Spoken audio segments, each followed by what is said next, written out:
Welcome to another episode of Women Lifting Women, a podcast dedicated to female voices in leadership and tech. I'm here today with Michelle, and I would like Michelle introduce herself to our listener.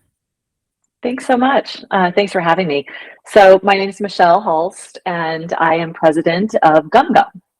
And so for those that aren't familiar with GumGum, we're a company that helps our clients, those are agencies and brands, get in touch with consumers in a way that is driven by AI-driven advanced contextual technology.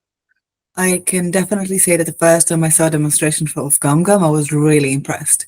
Thank you. The ability, like the learning from the video, the context, the ability to learn this much was really impressive. And we're also in the field of AI and data, so I found it particularly interesting. So I have to say, if you don't know GumGum, please do check them out. Really fascinating company. But I will start by asking my favorite question, which is kind of flipping the table on the negative side of thinking about what's the difficulties of being a woman in this position, but asking rather, what is the advantage of being a woman in your industry and role? That's a good question. So one is I subscribe to the kind of thought that you need diverse opinions around the table, that's really important. And when you can bring diversity into a situation, people with diverse backgrounds, diverse perspectives, that just makes the end, whatever you're trying to solve, but the end solution stronger. And so I do think that's something where being a woman in this industry, where we are outnumbered, that we can bring these different perspectives into a room as we're approaching, building our teams, as we're approaching solving technical issues, whatever it may be, but having those different perspectives is really important. I also think, for me as a leader, I really lead with more of a focus on collaboration and thinking about how, different individuals have different strengths and how those can come together in concert with, other people on the team. So thinking about really that patchwork of personalities and strengths and perspectives and pulling that all together. So I think that's something else, just where probably a bit more feminine of a trait and something that I can bring to the table as a female leader. I really like it. Do you actually have an example of a situation maybe where diversity really helped improve a decision or help resolve a situation? It will be interesting to see if there's any concrete examples that you can think about. I know it's a bit last minute. Yeah, no, I'm trying to think of a specific, I can't recall one where I can just point to, here was the exact situation, but it has come up time and time again where I've had almost these light bulb moments by seeing even, colleagues of mine that, again, have different perspectives and diverse way of thinking approach a problem. And I just think, wow, I never would have thought of it that way. And how great that they're adding this perspective to this mix. And now that plus this way that I might approach it, which is different, we're able to come up with an even better solution. I do have an example of earlier this week. It was exactly that. And it was three of us with very different backgrounds, trying to position how we were going to take a kind of very complex strategy and simplify it to an audience that we really needed to kind of get it very, very tight. And it really was a collaborative effort. It was interesting to see that take place. How everyone kind of came with their own idea and their own approach and their own background. And you're much more sensitive to how the environment will perceive it, or different environments will perceive it because of your own background. So I think that's exactly right. Really interesting. Especially when you're talking about certain communities and how they will perceive certain things, because it's really hard to know until you know. That's exactly right. So quite fascinating. And I think the classic examples, same as with your partner, I don't know, depends who your partner is, but even the way that in a family you will approach things will be very, very different. I think today was an example in my life, but yes. Oh yeah, my husband and I run into that all the time. He has a completely different viewpoint on things than I do. And they're both, probably very right, and Yeah. they're not wrong. It's just different. And so I'm just a huge believer in those differences coming together make the whole greater. I'm just a big believer in that. And I've seen it time and time again in my career. So I really try to focus on that when I'm building teams, when I'm getting people together in meetings, when we're trying to tackle big issues. It's really important. Compatible skill sets. I Yes, definitely agree, even in personal life. And I was like, no, we need to have different skill sets that we bring to the table. absolutely. Absolutely. A slightly less positive question, but it's still important. Because I think a lot of the time we can really learn and feel more seen and heard when other people are facing the same challenges as we are. Um, but do you have any examples of how you have navigated challenges of gender bias or inequality in previous industries or roles? And what advice would you give other women that are maybe facing similar obstacles? Sure. So one thing, and this was probably more earlier in my career, but I didn't come from I had great parents growing up, but they didn't come from corporate America or anything like that. So I didn't have a foundational knowledge of how things worked or somebody to go to ask questions. And I did find that my male colleagues tended to just kind of have like a built-in base of knowledge or share knowledge more easily because there were more kind of events and environments and ways for them to have those conversations and be able to transfer that knowledge. I also think this is being very kind of stereotypical, but I think women sometimes hold back and don't want to talk about things like money or, you know, I guess money, how you might structure something from I don't know, contractual standpoint or something like that as much. It just, again, I think this is evolving and changing over time, but earlier in my career, that was something that was more taboo. But it felt like my male colleagues didn't see it as taboo, so they would, share that info. And knowledge, I think, is power, and being able to have that understanding, that background, is really important. So things like, how much money do people make, or what is appropriate amount of money to make for this role? Am I getting paid what I'm worth? And am I asking for that, and advocating for myself are all things that in my career are things that have come less naturally to me, I would say, and naturally to female colleagues or women that have worked for me is my observation and what I've seen. And so I think one thing that I try to do is just really share information as I've gotten further along in my career, just, by getting exposed to more things, you learn more things and you understand, how things work behind the scenes. And that hasn't always been as apparent. And so being able to share that with others and give them that same baseline of knowledge that some of their peers may have, I think is really important. I also think, there's a lot of transparency now in pay and things like that, which I think is really good and is an important step forward also, just as people are trying to, again, understand what they should be getting paid for the roles that they're doing. But being vocal and advocating for yourself is really important too. It's okay to get paid what you're worth. It's okay to demand those things, obviously in a very constructive way, in a way that's not kind of like a bull in the china shop. But I think that is really important as well. So those are some of the just kind of lack of knowledge and not and because of that lack of knowledge, maybe having some insecurity earlier in my career and being able to advocate for myself have probably been some of those challenges. I think women in general tend to struggle more with self promotion and advocating for ourselves. And I know I do. It's easier for me to advocate for other women in my team or other people in my team. And I definitely find it harder to fight for myself, which I think it's a challenge that many other women, at least that I've spoken to, probably face. And there's something in that struggle to really promote yourself that we need to probably overcome, because it is the way that the system is. It's just, if you don't fight for yourself, like, kind of nobody else will. Yeah, it's so true. And I will say I'm very grateful to some of my, colleagues and mentors along the way. Um, One example was early in my career. I was probably like a year or two in, right? And had a, a colleague, male colleague, that said, "Have you you should go get a raise. Have you gotten an increase? What? Like you should go ask for that. You are doing phenomenal work and you deserve it." I was like, what? I hadn't even had not crossed my mind.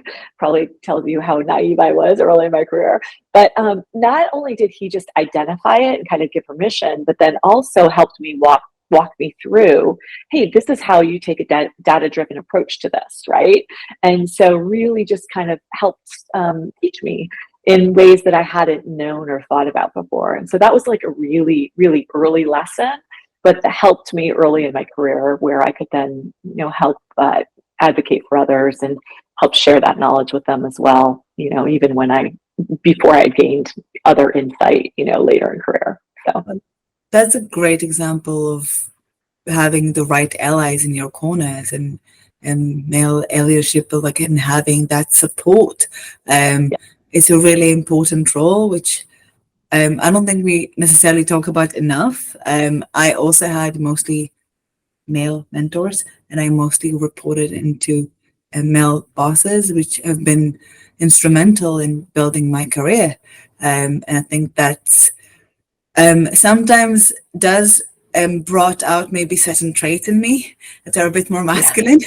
But Uh-huh. there's a lot of benefits to it as well, and I've gained a lot from that experience. Yeah, for sure. I think we all need combinations of masculine and feminine traits, right? Whether we're male or female or non-binary, like there are all of those different types of more gender specific qualities. I think that we can pull into different situations depending on what it is. But I completely agree, and I don't think that we need to follow that stereotypical. It's not. I don't think at home we are that way, and at work definitely. And it's okay that we don't really fall in the box of what we're supposed to be. Um, yeah, exactly. my training definitely brought up a certain side of myself. However, you did mention mentorship, and that's it's a great segue to the next question. If you had any specific instance where mentorship really impacted your career and growth and professional development, except for that, maybe on top of that one instance of them, you Sure. should really get a raise, which is a great, probably Yeah. really was necessary and good that you mentioned it. Yeah, definitely. Yes, I have definitely had mentorship has played a big role, and also sponsorship. So, excuse me, but sponsorship really being somebody being in the room advocating for you when you're not in the room yourself. Mhm. And so, an example of that was I had a situation where I had gotten a call to join an advisory board. It was kind of out of the blue, and I ended up, they wanted to interview me, and so I ended up interviewing, and I got the role, which was great. It was super exciting, and it was a first kind of board role for me. But the way that it happened, how I found out was there was a very, very senior executive in the industry whom I had met maybe a couple times and in a meeting with quite a few people. But he had put my name into the ring when they were asking for potential candidates. They had certain things that they were looking for, people that had experience in data, that understood marketing, that understood digital ecosystem. And so anyway, so that was a pretty cool situation where he was there thinking about others. And in this case, a young woman kind of coming up in her career, where it would have probably been just as easy to, hey, oh, here's my buddy, let's put his name in here. And so that was a great situation that actually led to the CEO of that board that I was on. Ended up becoming a mentor of mine, and it still is to this day in my career. And that CEO, he had a lot of multiple CEO experiences, and other, board experience and other things like that throughout his career. That in those different milestones in my career, I can reach out to him and just get advice and kind of think about how he might approach something. And it's a lot of things that you don't think about. So sometimes it's a career change that you're contemplating and thinking about how to approach it, or negotiation and thinking about how to advocate for yourself again.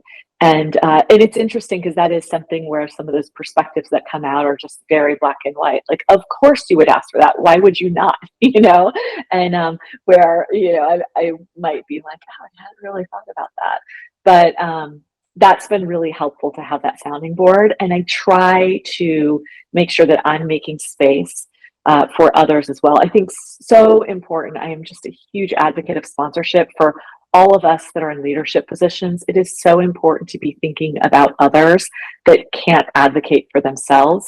And when you have that seat at the table and you can make decisions and you can bring others in, to truly be very thoughtful about that and purposeful about it, and how you are advocating for others and just thinking about pulling them into new situations, giving them opportunities that they might not have, exposures to others that might have real impact on their career, I think is very, very important.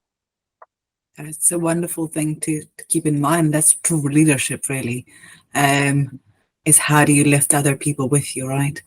Mm-hmm.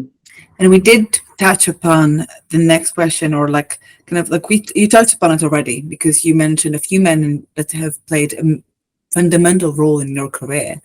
But I do want to kind of dig a bit further into it and ask, what do you think is the role that men should play in advocating for gender equality in the workplace? And how do we encourage for a greater male allyship and basically giving them a greater role in working together to get to a more equal space? Yeah. So a lot of things I said before, just for folks that are in positions of power, which a lot of those are men. I mean, there are a lot more women coming up, which is great, but there's still, a lot of men, especially when you look at CEO positions that are ultimately, making decisions for their companies. So for that, just obviously thinking through and making space for those, that may not have a voice for themselves. A lot of stuff I was talking about before. But also just simple things and making space for women, and thinking about even, very simple things like in a room. And if someone, I mean, this crosses gender lines as well. If someone has a quieter voice but needs to be heard, just pausing the conversation for a second and, asking for their opinion, things like that are super simple for us, again, as leaders, to make space for others.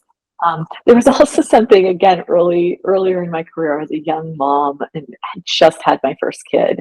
And I remember I was negotiating a deal with, again, someone who was much more senior than me. So a lot of times there were the kind of those, power differentials or whatever.